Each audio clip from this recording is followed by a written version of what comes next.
we're doing this exhibit to go along with the sesquicentennial celebration this year. We're trying to show the development of Anderson over the years and the things that were manufactured here at one time or another. If you were a pioneer here in Madison County, this was your main tool. Everything that was brought in here at that time was brought in by horseback or on wagons. And I kind of think that you could have went to a blacksmith, had all the metal work made, and then would have cut down a lot on the weight and the size of it, because they had plenty of wood here. After you got it here, then either construct it yourself or have somebody else put it together for you. Every little piece of anything would have been quite valuable at that time.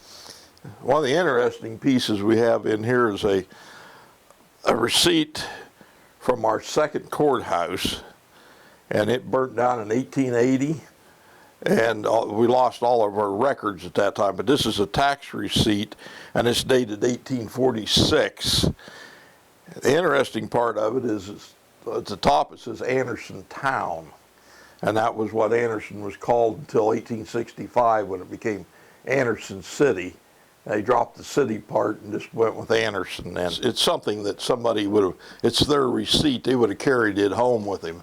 That's the reason it survived. All their big record books and everything like that burn up. And that's one of the things we're doing here at the Historical Society. We're trying to reconstruct the birth and death records and that type of thing that have been lost in the fire. They've gone through all the old newspapers and any notes in there that say anything about a birth or death. Why, we have file cabinets in there, and they've collected all that. And the other piece from our second courthouse is this blacksmith-made key. And this is the the courthouse that burnt down in 1880.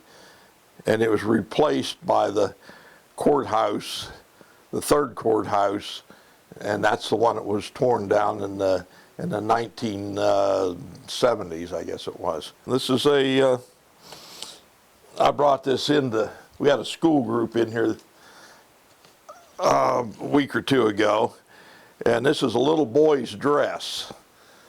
And we always get pretty good rise out of the young boys when they come in here and you show them this. But it's kind of fancy. It's got ribbons in the back of it. And this was donated to us a couple years ago. It's Albert Preston, and the boy that owned this was born in 1862. So this is probably something from the Civil War period. This is basically the tools down here that you would have needed to have built a log cabin with. There's two broad axes down here. There's a tool called a froe, and they used that. They would take a log and split it lengthwise to make shingles and small boards with. And you would pound that down into the top of the log with a mallet, and there's wooden mallets down there. And then you would pull the handle back and it would pop off a piece of the wood. This piece here kind of looks like a pick. It's called an adze, and they used it for chipping, like if you had logs for a floor and you wanted to level them out. That's what that was used for. The broad axes also were used for putting a flat edge on a log. Right here is a felling axe, and that's the tool they used to cut the trees down with. And the large saw thing here is a pit saw. It took two men to operate that, and the reason it was called a pit saw was they would bring the log, they would dig a hole in the ground. They'd bring the log over to the edge of the hole, and one man would get down in the pit.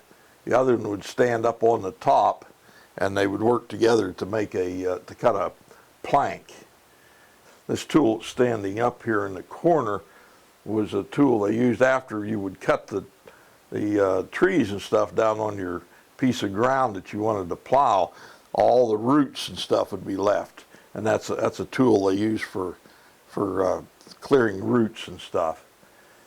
Those are pegs where they would, you know, in the back here, that piece standing up is a spoon drill, and they would drill a hole down through 2 beams, and then they could peg it together. They used a lot of that. They didn't. Metal was real hard to come by, and this smaller bowl here is actually a piece of Moravian Red Ware, and they were a group of missionaries. They had a mission here in Anderson before Anderson was laid out, and they were here, I think, right around 3 years. But this was probably made over in Pennsylvania or Ohio. I don't believe they made any red ware here. And the blue and white plate up here was a find from Strawtown. Dates middle 1700s.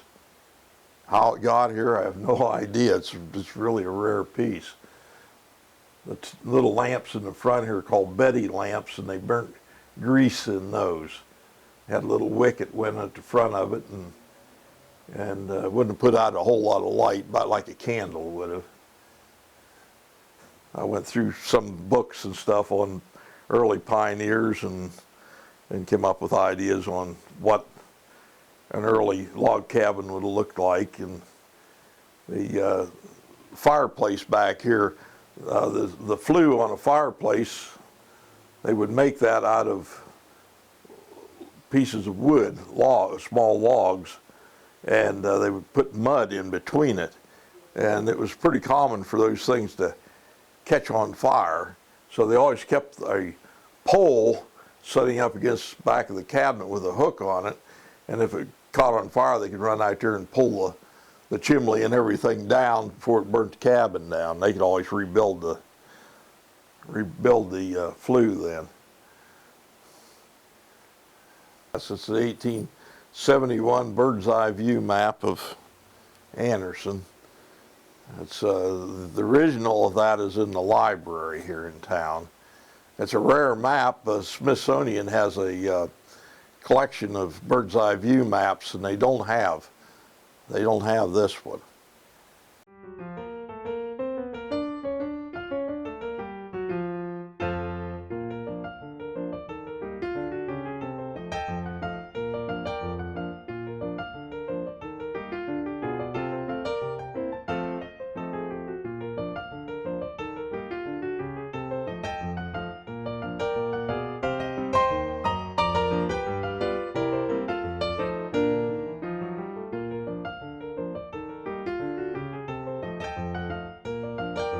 These are Reynolds regulators, and they were used to control the amount of gas, the gas pressure in the gas lines.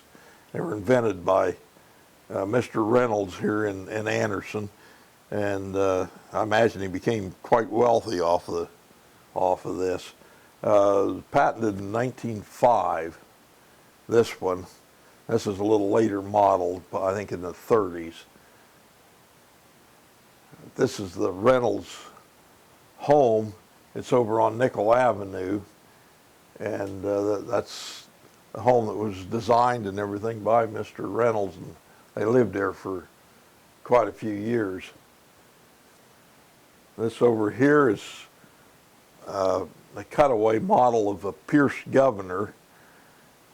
They made governors for engines that controlled the speed and things like that on an engine. These two on the outside here are off of steam engines. The one's a patent model, and it's dated in the 1860s, and I think this was off of a steam engine too. This device down here is a computing cheese cutter, and you would set your the size of slice you wanted to make with this little handle here, and it would cut round wheels of cheese. You could cut off whatever amount you wanted. been something probably was used in a grocery store or a deli of some kind. Yeah, we had, yeah, it's such an odd thing, but we had two companies here in town that made computing cheese cutters. They also made scales that worked on a similar principle, and made some cash registers. It's Sefton Company. They made boxes and containers, and it eventually became the Container Corporation. These things down here on the bottom are pieces of quartz from the Philadelphia Quartz Company, and it was located over off of Columbus Avenue and Ohio. Well, it had a lot of industrial uses. We put that on, and I thought that was kind of interesting. I don't think I'd want to brush my teeth with it, but it was used in glue. I don't know what it did in glue, but it was used in glue also. But there's a list of probably 40 or 50 different uses for that. And this right down here, this big metal piece, is a part of a Charles Miller vulcanizing tool. He made tires here in town, and the fella had a 5th grade education, but he had over 100 patents that he had made. Clear down on the bottom shelf are 2 shovels. The one in the back is a wooden shovel that was made by Thomas Wright. In 1904, Wright sold his shovel company to the Ames Shovel Works, and this was located out in North Anderson. There's a real short street out there. It's called Ames Street. And at one time, the Ames Shovel Company was the largest employer in town. But after Wright sold his shovel company to Ames, he opened up a new business, and this is the beautiful cut glass that we have over here.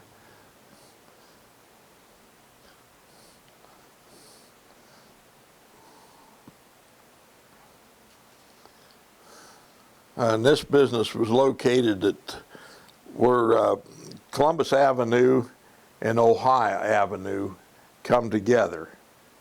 And he built a brick factory there, and I think there was probably maybe 30 people worked there at one time, and they cut glass. What we have in the case here, most of this is signed. That's how we know that it was produced by Wright, and it has an acid etched signature down on the bowls. It's in the middle, and on the tumblers it's on the bottom, and on some of the water pitchers it's underneath the handle. But it's real hard to see. You have to catch the light on it just right in order to see it. But it's beautiful work. There was only 2 or 3 glass works in the United States that made a high enough quality lead crystal to be able to cut it like that.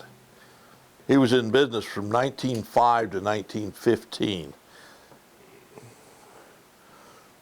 Sweeper here, I really don't know a lot about this.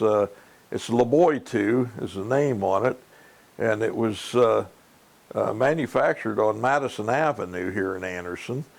And it's just a push sweeper. It's got little brushes in there that will pick the dust and the dirt up from the floor. And it looks like wood, but this actually is metal. The top of it, the sides here are wood, but it's kind of a neat little thing.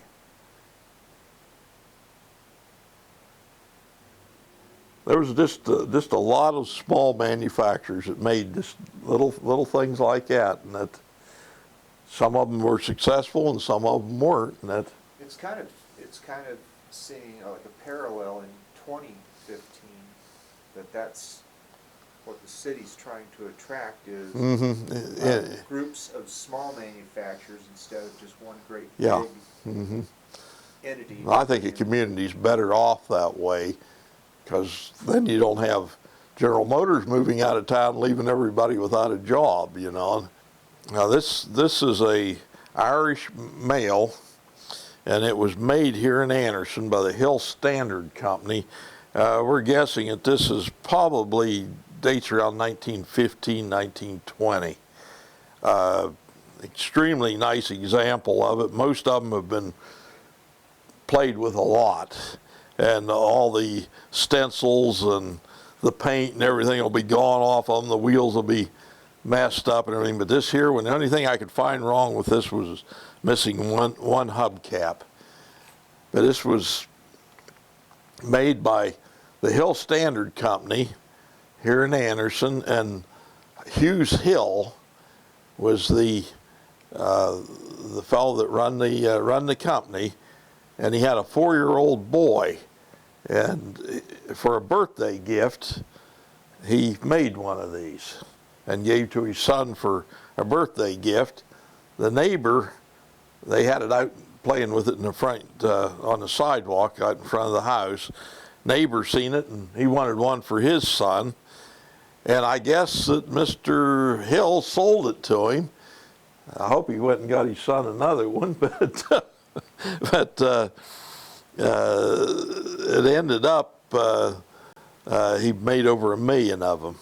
The Hill Standard Company made water pumps, was their main thing that they made over there.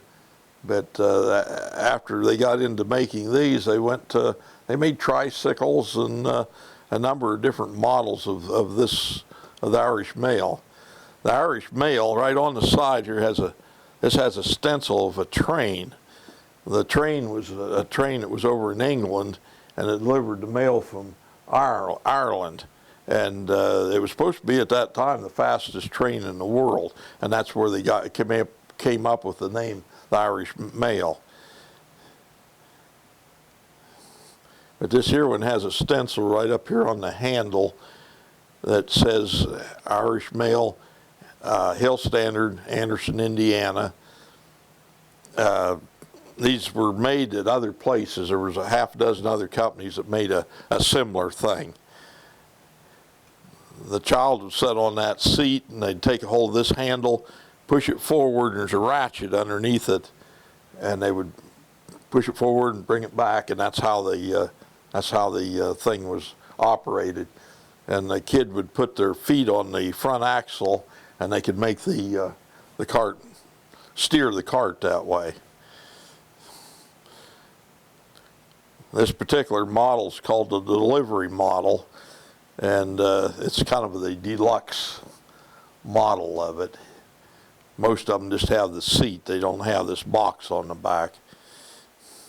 I don't know how long he did make them. I think into the 30s sometime, and maybe even a little bit past that even. It was a lucky kid that got one of them. I know that. In this photograph here, this is a model that I've never seen. It's a 3-wheeled model, and on the back of it, the little boy that's in the picture is written years later. He wrote that this was his best ever gift that he ever had, was the Irish mail that he had there. This case here, we have tile from the National Tile Company. They're one of our gas boom businesses. When they came here, they were called the Columbia Encaustic Tile Company, and they made it's called art tile, and like this piece right here, there's 5 tile that go together and form a column, and it would have been used for a fireplace, side of a fireplace. And these are all marked Columbia, Anderson, Indiana on the back of them. It's remained the Columbia Encaustic Tile Company for about 5 or 6 years, and then they changed the name to the National Tile Company, and that's these up here are all National Tile, and they say National Tile, Anderson, Indiana on the back. I think they were in production until sometime in the 1970s. But they made their early tile are just beautiful things. The later tile are just plain solid colors mainly. And at one time, the Columbia Company made tile for the White House, the portico at the White House. And we have a bill here for $600 for tile that they made for the White House. And this uniform here is from the National Tiles baseball team. About all our factories and stuff around here had their own baseball, and some of them had basketball teams. And the top shelf here is bottles from the T.M. Norton Brewing Company.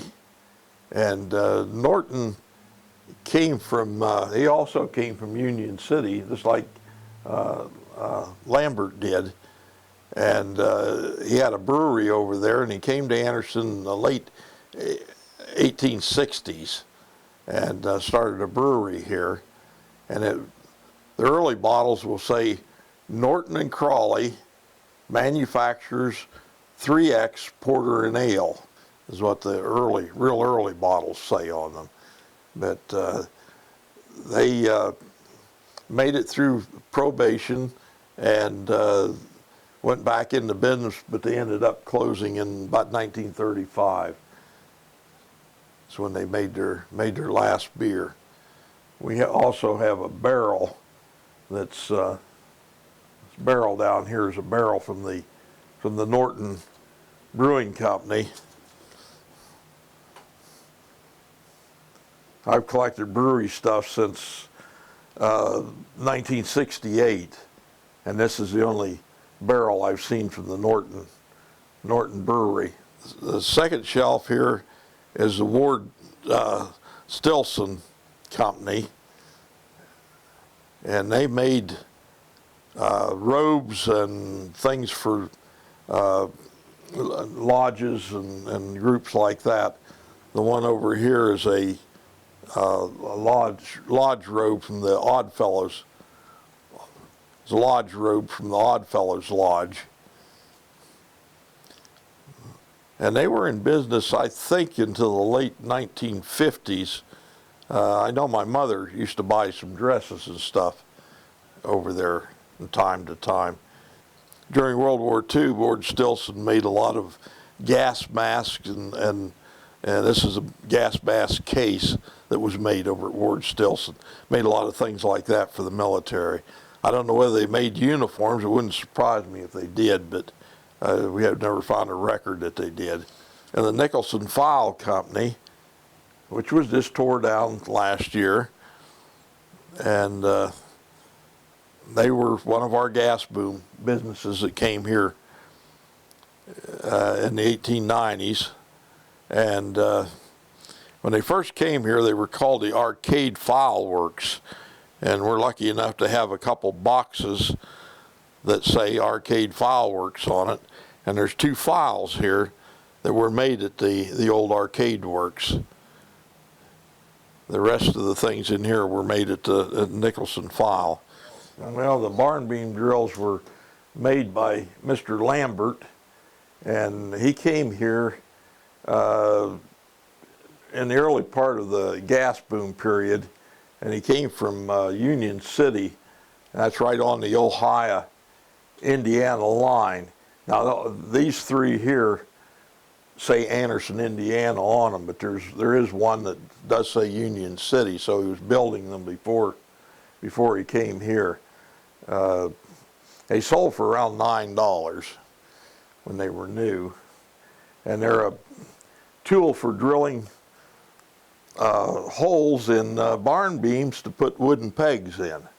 And you would set up on this part here, and then you run the drill like that.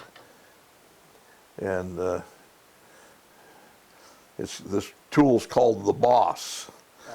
The first gas well was located here in Anderson in 1887, and the gas at first was thought to be inexhaustible. It was going to last forever. They had here in Anderson, we had a pipe that ran out into the middle of White River, and they set it on fire. It had a plume, I guess it went about 7 or 8 stories high. And it was called Vesuvius, is what they called it. And it was located where the train station was down here. And it was, the reason they located it there was so when visitors came into town, they would see this. And I guess what their thing was, they were just trying to tell people, we have so much gas here, we can just waste it. Well, in the, little before 1900, it started to run out. And by 1905, it was just about gone. But Anderson, in that period of time, to begin with, they had a population of right around 3,000. By the end of the gas boom period, they had over 20,000 people living here. And they had right at 70 different manufacturers in town. Well, if you wanted to build a factory here, the gas was free. You wanted to build a home here, you could heat it with the gas, light it with the gas. They had the streets downtown were all lit with gas lamps. And yeah, it was quite a thing. The fellow that made these barn beam drills also made the first gasoline-powered automobile in the country. It was a 3-wheeled, kind of an odd-looking thing, and he made it over there in Union City, and he was going to sell it, but he never did find a buyer for it. But after he got here at Anderson, then he got into making the Lambert automobile. He also made a couple tractors here, made trucks, made a lot of engines like that for farmers. And they probably used them in manufacturing places too. Hit and miss engines, I guess they're called. It was a Lambert hubcap. The little brass plate back there, I believe, is off of one of Lambert's engines.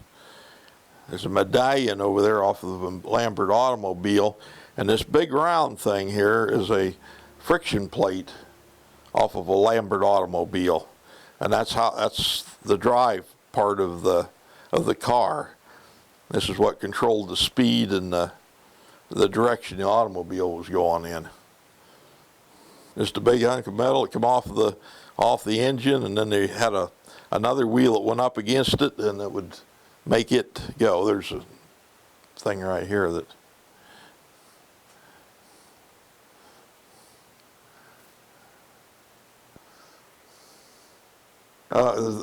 yeah, the Thundar, at least I think that's how it's pronounced.